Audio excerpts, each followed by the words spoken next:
బజ్జీలు తిందామన్నాడు, ఎటపోయిండో ఏమో మగవాడు, అడ్రస్ లేడు. పెద్దయ్య నేను వస్తా బజ్జీలు తినేకి. పోరా, వస్తే గమ్మున ఉండవు నువ్వు. అవి కావాలి ఇవి కావాలని పీక్కు తింటావు.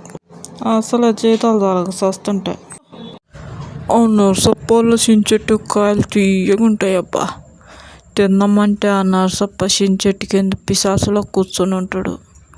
కాయలుంటే నన్ను రానిత్తనా ఏమి? రాయలు తీసుకుని కొట్టేయడు.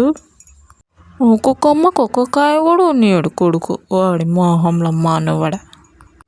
తీ, ఆ గోవిందప్ప చెట్టు కన్నా పోదాం. ఆ యప్ప చల్లగా మందు తాగి మంచం మీద పడుకొని ఉంటాడు. బాగా తినేయచ్చు. ఈ ఎండలు చాలా ఎక్కువ ఉన్నాయబ్బా. ఈ ఎండకు తిండి కూడా సిక్కుతలేదాయే.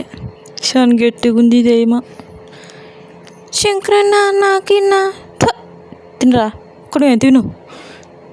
ప్రశాంతంగా తిండి కూడా తినేటి నా కొడుకు. ఇది రాలే గట్టిగా ఉంది. ముందే చెప్పినా కదా, నువ్వు తినవు నన్ను తినియవు. పరప.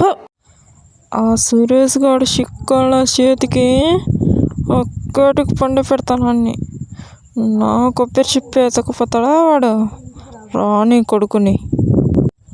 అమ్మో, నాగరాజు గారు చూసిందంటే రెక్కేస్తాడు.